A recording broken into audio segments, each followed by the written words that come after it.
সম্পর্কের আজ the end.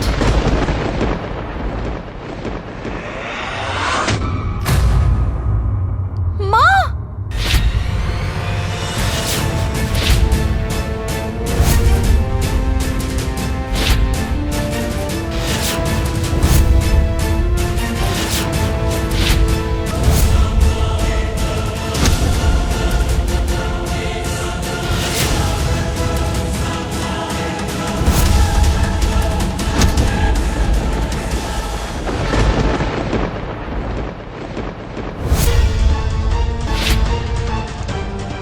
হে দেবী মা, এটা কি হয়ে গেল?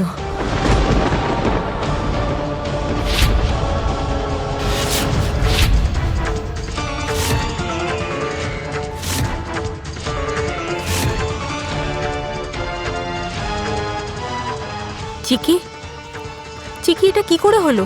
আরে মা, তোমার মন কোথায় ছিল? আজকের মতো দিনে এভাবে মঙ্গলসূত্র ছিঁড়ে যাওয়া কতটা অশুভ জানো?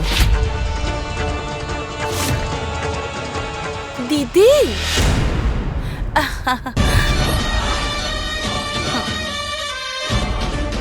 ওর জন্য এমনিতেও কোনো কিছু ভালো হয় না। দেখো না, আজ হচ্ছে মাঘ মাসের বৃহস্পতিবার, লক্ষ্মী পূজা, আর এরকম একটা বড় দিনে কত বড় একটা অঘটন ঘটে গেল। এটা তো খুব অশুভ ব্যাপার গো। হ্যাঁ চিকি, এর মানে কি তুমি জানো?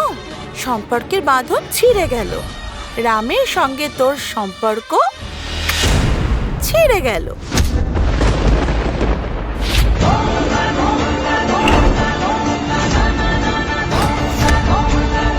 যে নিজের মঙ্গলসূত্র সামলাতে পারে না, সে তার নিজের সিঁদুর উপস, তার স্বামীকে কিভাবে সামলাবে?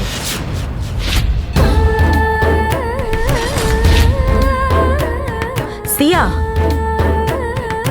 প্লিজ মা, আজকের দিনে এরকম কথা বলা ঠিক নয়। আমি জানি আন্টি যে তোমার আমার কথা খুব খারাপ লাগছে, কিন্তু আমার একটা কথা বলুন, যে নিজের মঙ্গলসূত্র সিঁদুরের কোনো মূল্য বোঝে না, আমার তো মনে হচ্ছে সমস্ত কিছু তার কাছে একটা খেলা।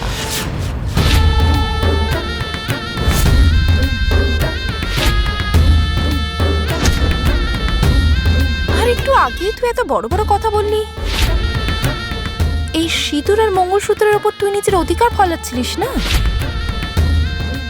দেখ, সেই অধিকারটাও তোর হাত থেকে গেল।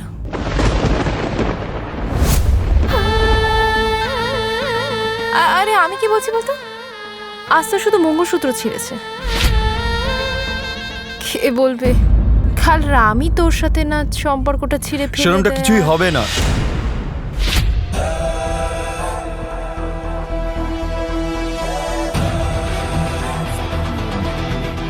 তোমরা যাকে অশুভ সংকেত বলে বলছো, আমি তো বলবো সেটাই শুভ সংকেত।